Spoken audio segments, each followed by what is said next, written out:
Okay, so we are live without the countdown, I guess. It's still no one here.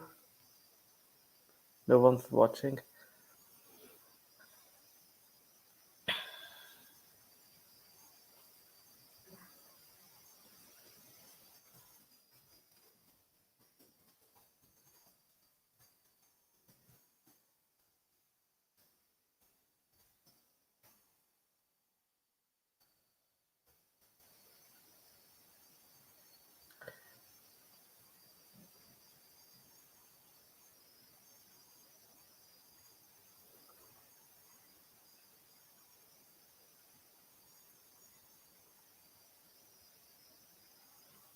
Okay, people are joining.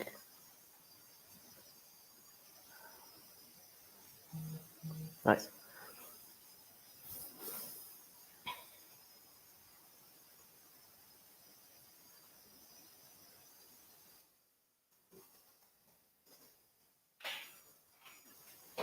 Yeah, we can wait for another 4 minutes or so that other people can join.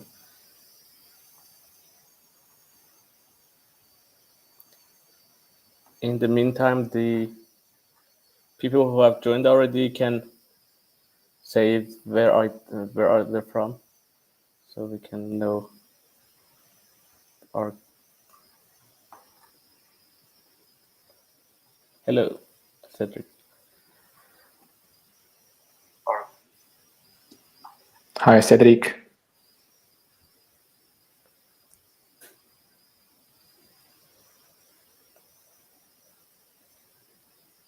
Nice. Which city in Switzerland?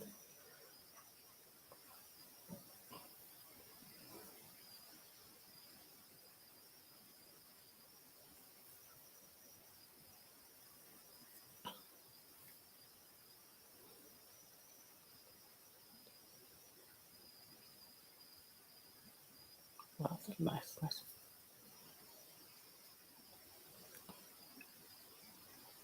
Nice. Hello, Ali.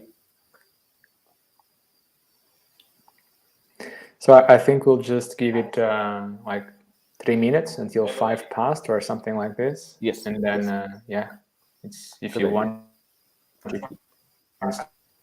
Yeah.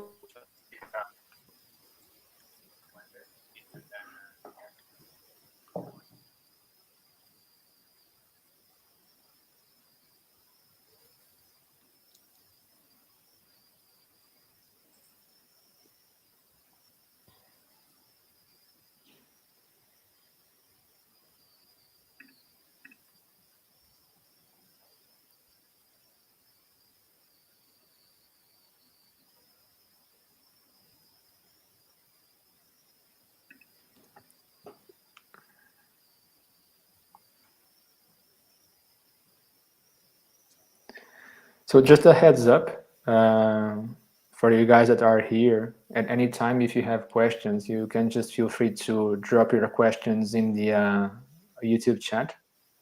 I'll be helping Mohammed to kind of coordinate those questions while he speaks and while we go through. So we'll try not to miss any. So just don't be shy. Just type anything you want. And the talk of today, so my talk will be about how to improve security in the Docker file mostly.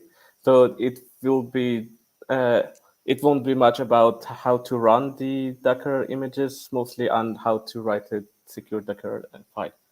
And afterwards, Chris will do a talk on how to add CI jobs to check your Docker files security, basically. Yes, the session is being recorded, so hopefully it will be available afterwards. So it should be available if there is no technical issues.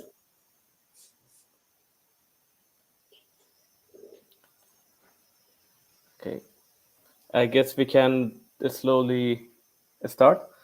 So my name is Mohammed Ali Arabi. Those are my links that you can see. So the talk I'm doing is based on a GitHub repository that you can find there. The QR code is for that. You can check it out already. And yeah, so Chris can also introduce himself so we can move forward. Yeah, so my name is Chris, well, 𝗁𝗵𝘁'𝗀𝗁𝗂𝗁𝗂𝗁𝗂, but short name Chris, much easier. I'm an engineer and a Docker certified associate, so I'll be helping 𝗪𝗵𝘁'𝘀 today as a co-organizer of this event. I'll speak about CI and using some tools for vulnerability testing of your Docker images in the end. But for now, 𝗪𝗵𝘁'𝘀 will take the stage and guide us from here on. Okay, nice. So let's move forward. So this is the outline of the talk. I will try to do a to-do list mostly on what to do to make your Docker file more secure. I won't go too much into details, but I will provide a lot of links so you can read further if you are interested in any of these things that I mentioned. So we will first go talk about using a non-root user in the Docker containers. We will talk about the base image and dependencies, your Docker context, and at the end, scanning your image. Afterwards, Chris will do another talk about scanning on CI. So as a starter, so Sysdig is an application that has many services, one of which is scanning Docker images for security and other things.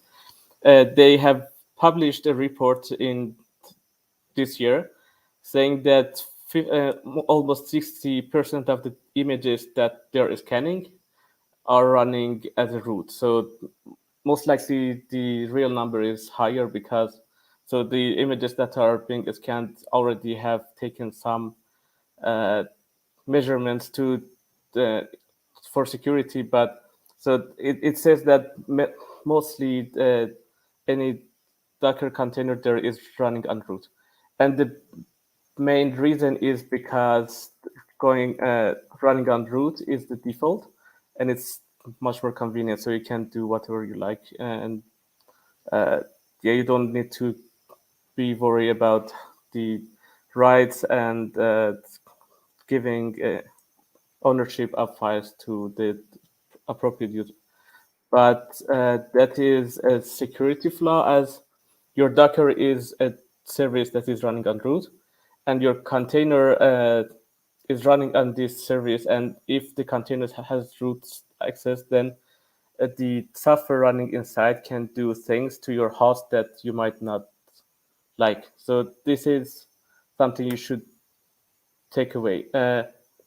The way to do that is to add users inside your container, inside your image. So you can create groups.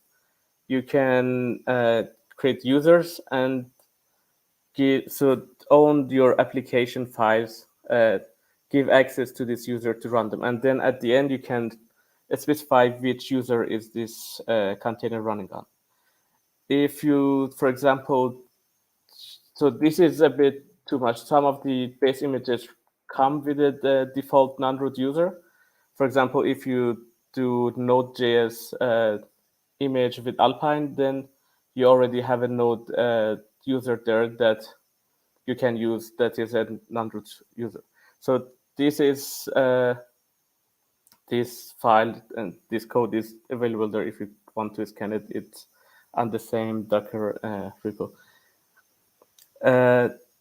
This is for one, but also you can improve this code a bit further by removing. So you don't really need to.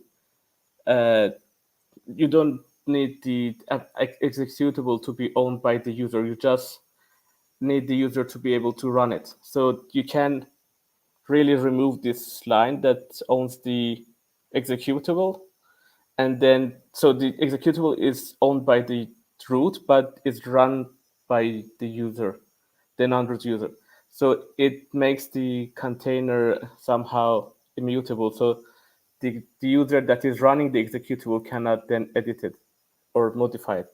So this is even safer. And if you have any data that the application should access, maybe you need to give those files to the user, non-root user, but the executable itself should not be owned by the non-root user.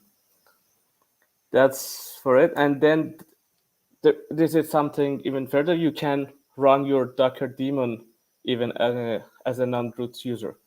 So if you want to learn further about this rootless mode of Docker, you can you can scan this, and there is a page on the Docker documentations about it. The next thing we want to talk about is to only keep things that you want you really need in your Docker image. Chris did a talk about this last month, so you can take a look at Chris's talk. It's on YouTube. This is the link to it. So the rule is that if you really remove the unnecessary files, unnecessary packages, that's also, it will improve the size of your image, and also it's good for the security of your image. You don't want to have many packages for convenience. So people might add 𝗰𝗵𝘁'𝘀, I don't know, the other things that are not necessary for production to the image. But the more packages you have, the more security flaws you might be vulnerable to.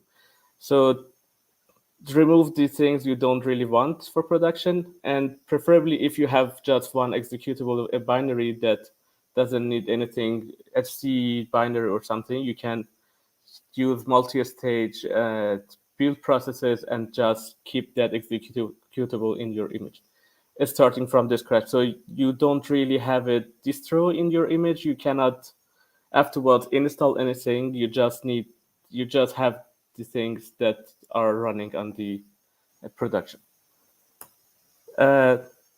Maintaining dependencies. One rule for dependencies, your base image or the other dependencies you installed inside your distro, the main rule is that use a specific version of the dependencies. This is both a good practice for security and for reproducibility, for having the same image if you build it again. And you need to take care, so you need to come back and see, check your if versions of the dependencies every once in a while to see if there is any flaws in those versions. If you have a CI job running, most likely the CI scan will do this for you.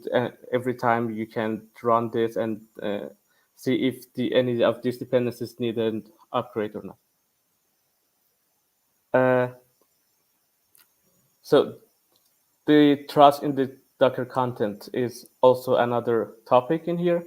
You can use a private registry, so you can just put the images that you want, and you can build the totally private, trusted chain of the Docker. So you can create a base image that is inside your private registry, and you can build up other images based on the other images that are in the private registry. That this way, the images that you have already there are not meddled with by third-party people that want to abuse or somehow publish bad code in the images.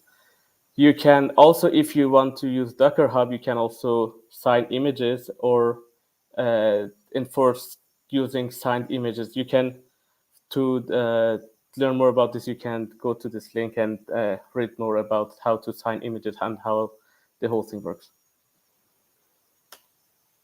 Okay, and the Docker context. When you're building your Docker image.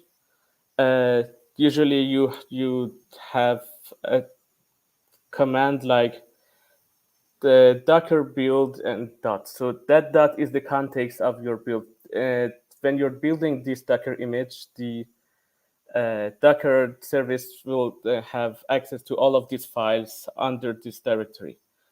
You want to restrict access to the files in your project. So if you have a project, try to put your Docker file or limit your Docker context to a subdirectory of your project. You might have some secrets in your project. You might have some source code that you don't want to publish. Try to restrict your context to the files that are only necessary for the build. You can also use Docker ignore to exclude the file from this Docker context, so you don't accidentally copy them inside or publish them. And the final and most important maybe is to scan your images periodically and with different tools. There is a Docker scan capability that is available on Docker desktop version, if I'm not wrong. This is not yet available on Linux, but they're trying to port it to Linux too. So this blog post is about that. You can scan your images on Docker Hub, but I think that's a paid service. You can use a snake, which is free. You can, for free, scan your images on GitHub or other services. You can add CI jobs. I believe Chris will talk more about that. And you can use linters to go through your Docker file before even building, and then you can lint your Docker file. It will catch some errors even before you build your Docker image. So that was my part. If you have any questions, please feel free to write them.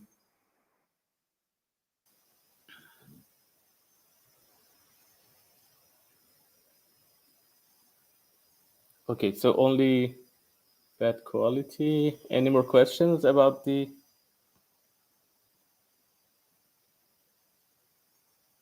Was the quality okay for the rest of the people?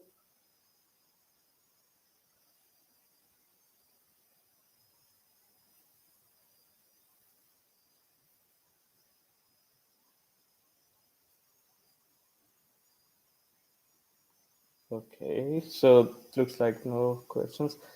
Chris, do you want to come in and do your...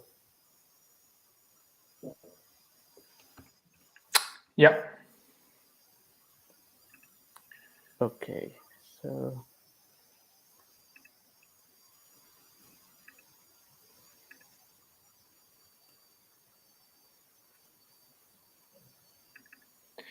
So let me know if you can see my screen.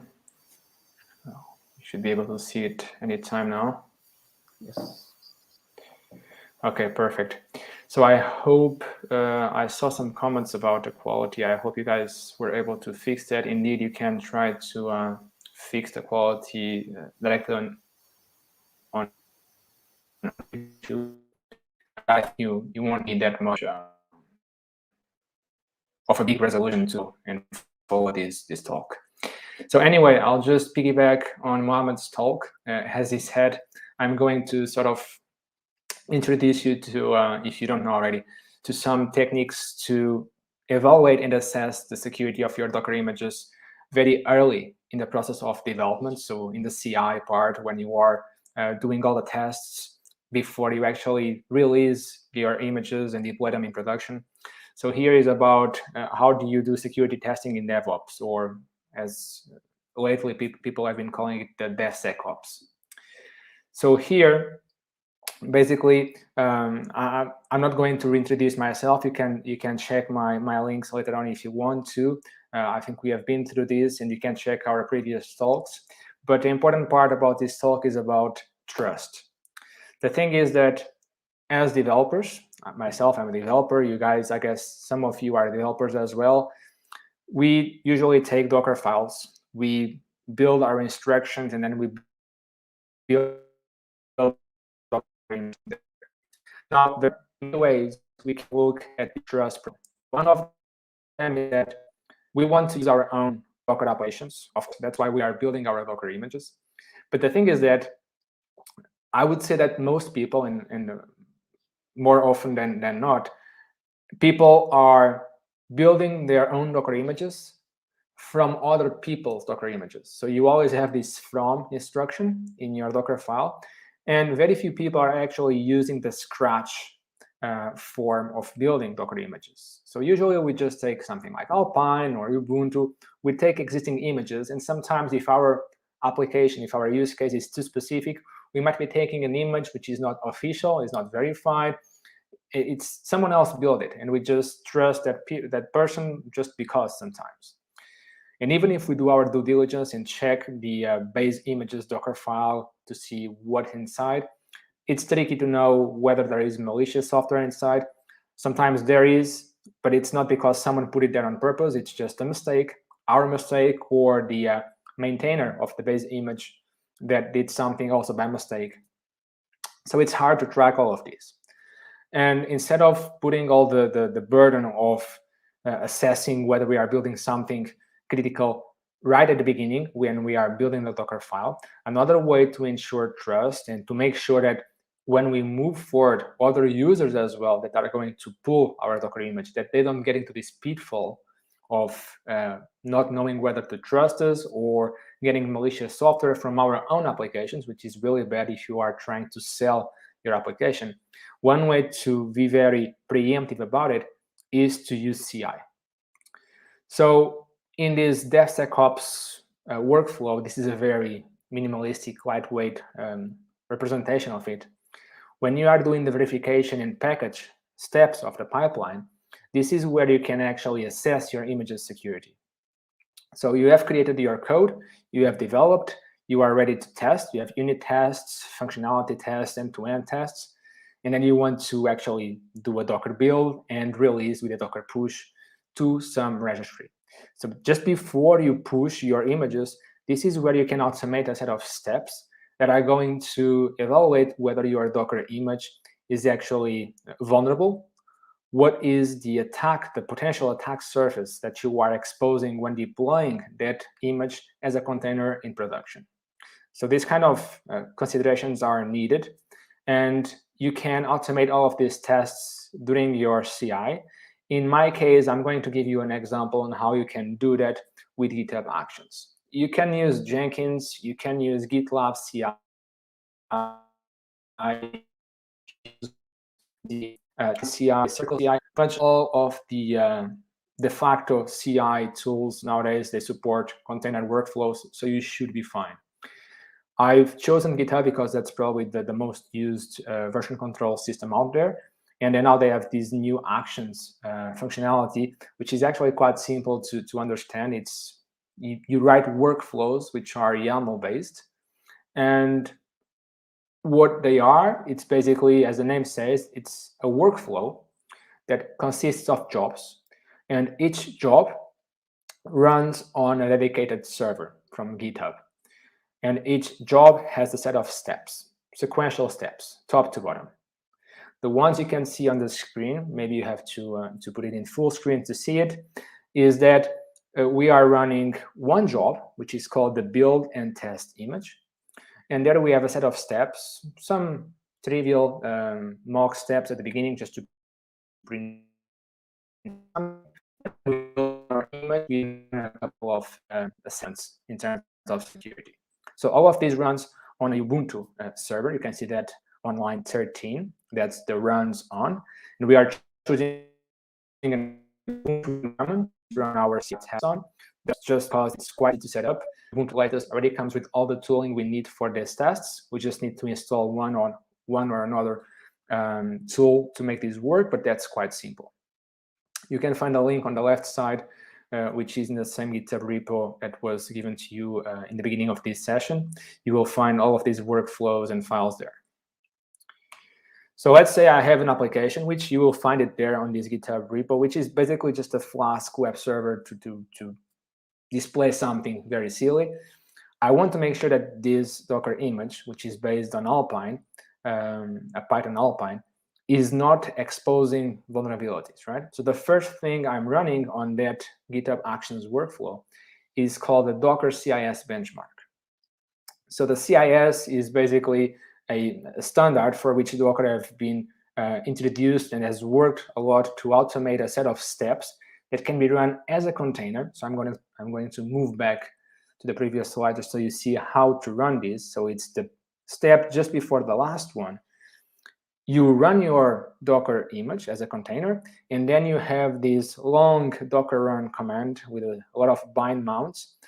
And at the end, you have the Docker/Docker bench security. That's the name of the Docker image that Docker is providing us. And you can specify what kind of test self-test around the container image and the container runtime, but also test your overall Docker environment, the Docker engine station and all that, and Docker Swarm and all that. And I'm choosing just to test my image, the test sec image. That's all I want. And then the container, which has been started from that image, which is called my app. Otherwise, if you don't specify anything, it will test all the images and all the containers in your environment at the time of testing. But I don't want that. I just want to test my own stuff. So here, this is the typical outcome. And by the way, this is the screenshot from Docker Hub itself. When we go to the Actions tab, you will see all the steps there for each build. In our case, I'm doing this CI testing on every push. And this will give you lots of information. We are not going through all of this, but in short, it's a sort of scoring system. It's not so much pass, failed, it scores. And the scoring is based on whether a check has a problem, a warning, or it is good or bad. So you can see all the coloring schemes on the screen. We don't have any errors. This is really good. So there are no errors. So we have warnings, but those warnings, we can, for example, take line 54, just like the second warning, actually the third warning we see on the screen on the left side, which is check 4.6. Basically, this is just telling us, hey, there's not a problem, there's something you should do, which is every Docker image should have a health check. This is a sort of best practice, and it also ensures that you have done something to make sure your container application is always healthy, and if not, that Docker is aware about it and can restart it. And this health check, as you guys know, this could be the topic of a different meetup, but this health check can be of any kind of script that you want. You can define it yourself, which means you can put health checks in your Docker image that comprise the actual runtime assessment of security. So you could build a continuous auditing script, put it in the health check, and this would be a very good way to secure your image. But in this case, the Docker CIS benchmark is telling us, well, you don't have it, it's not a real problem, but I'm going to take 1 point because of that. So by the end, we will go through the container images, check whether we are using the root user instead of a user-defined user, as Mohammed mentioned before. And it will score all of that. And by the end, we got a score of 3 with 42 checks. So now it's up to us. We can take this value, we can define a threshold in our CI pipeline, and we can decide when do we want our build to pass or fail based on a threshold. Because these are mostly guidelines, not so much real problems, real vulnerabilities. This is more of a soft run. It's a soft check to make sure that you are following the best practices and that there are no major problems with your Docker image and your Docker container.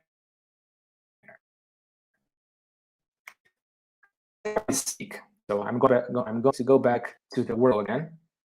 And this is the last step of the workflow if you check the YAML file. So Snyk, again, it was mentioned before. Snyk is probably one of the most popular tools nowadays for security testing and assessment. And it basically provides you a vulnerability scan. In fact, the Docker scan and the Docker Hub now has, they provide functionalities for scanning, and they are all based on 𝗁𝗁 actually. So here I'm using the 𝗁𝗁 CLI just to use the raw CLI from them on purpose. And just be aware that you are entitled with a free account just to a reasonably small number of free scans per month. I think it's around 100 if you have a free account. Then you have to pay for more. And it's the same with Docker Scan. If you use the Docker Scan on Docker Desktop, you will have also a very small amount of scans for free. Otherwise, you can authenticate with 𝗁𝗁, like I'm doing here. And you can pass your token for authentication. And then if you have a paid account, you can just go to your own limits and do as many scans as you want according to your subscription. So here, I'm passing my 𝗁𝗁 token as a secret, which is something you can do in Docker Hub, in the actions. You pass these either repository-wide or user-wide. And with that token, I'm passing it to the CLI of the last step of my CI pipeline to tell 𝗁𝗁 to use it for authentication. And then I'm just telling it test my Docker image. That's pretty much it. 𝗁𝗁 will do everything. Unlike the Docker CIS benchmark, 𝗁𝗁 is going to run their own tests, which is good because they keep their tests server side, which means they're always up to date. And they are going to run those against the common vulnerability databases, CVE and all that. So going back to my screenshot here, you can see that, again, this is a screenshot of that step on GitHub. This is the report that we got. And it failed. This one did fail. Why? Because it found 6 issues. You can see that on the right side with a red rectangle. And you can see what issues it is complaining about. So you have all of them in the links for the vulnerabilities that are actually open and reported in the public databases in CVE. So you can find those links. You will find mitigation measures. It will propose how you could fix it, either through those links or 𝗁𝗁 will try to tell you directly. So it's actually a really cool tool that you can use with very little effort. So it's just you saw it. It's just a very will give you all this. Again, can define your thresholds. I've set no thresholds whatsoever, but I could have said I want to ignore everything which is medium and high. I just want to worry about critical, which in this case would also would also result in a problem because I have at least 2 critical vulnerabilities here on the right side. So my Docker image at this stage would not be suitable for production if I was selling it or if I wanted to make it public. Now I did it on purpose. Okay, my Docker image, and you will see it in the GitHub repository, is being based on an old Alpine image where vulnerabilities have been found, and that's why they are here. Because if I just change my Docker file from the GitHub repo to the latest Alpine image as a base image, this will be gone and 𝗁𝗁 will pass. So that's normal. That's how things work. Over time, people hole and they will be reported and because server side the scan, it will pick up all of those and report those to you. So this is very good for maintainability long term. So because my CI pipeline failed, now I should not continue with it, and that's the case. Of course, you can control that on your GitHub workflows, but in my case, you can see it on the right side. Because I have an error, I will stop there. This is the end of my job. I will not push those images anywhere. So those images stay on that server from GitHub just for the testing phase. And once my workflow is finished, that server should be scratched.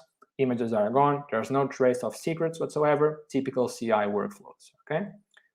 If this was green, I could have another workflow or another step just to publish and release and do the continuous delivery and continuous deployment of my Docker image.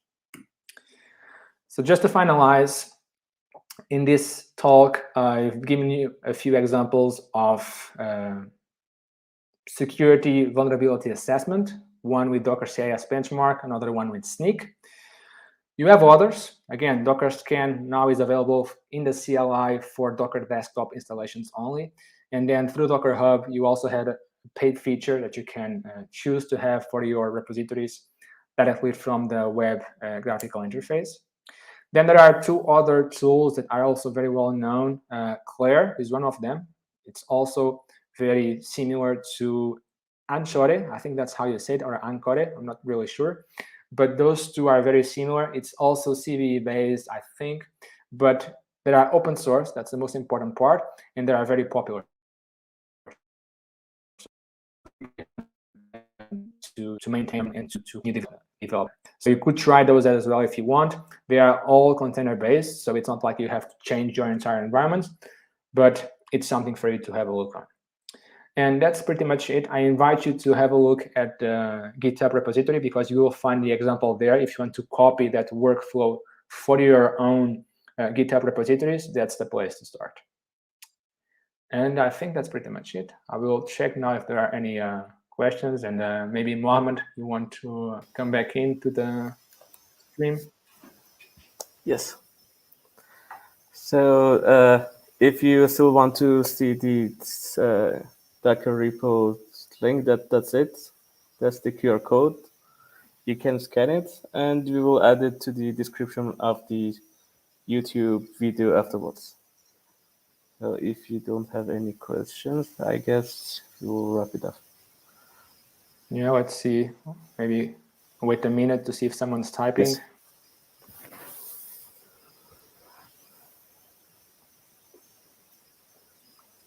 I see that there is a comment about the size of the screen. Yeah, I'm sorry if it was not big enough.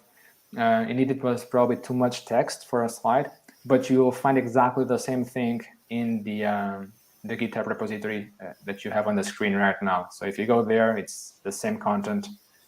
You can just copy paste it. But if you have questions, just type them down.